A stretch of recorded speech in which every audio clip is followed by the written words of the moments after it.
ఇప్పుడే చూశాను, మన పల్లవి ప్రశాంత్ని police station, Chanchalguda police station తీసుకెళ్లారు. నిజంగా చాలా బాధ అనిపించిందండి. ఎంతో కష్టపడ్డాడు, బిగ్ బాస్ 7కి విన్నర్ అయ్యాడు.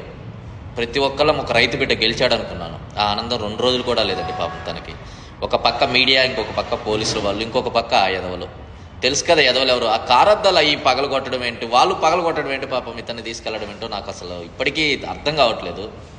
వాళ్ళైతే నాకు తెలిసి పల్లవి ప్రశాంత్ ఫ్యాన్స్ అయితే కాదు, అక్కడెక్కడో తిరిగే వాళ్ళు ఉంటారు కదా. పాపం తనకు అన్యం పుణ్యం తెలియకుండా జైలుకి వెళ్ళడం అయితే నాకు చాలా బాధగా ఉంది. అసలు ఏం జరుగుతుందనేది ప్రతి ఒక్కరికి ఎవ్వరికీ అర్థం కావట్లేదు. దాని గురించి కూడా క్లారిటీ రావట్లేదు.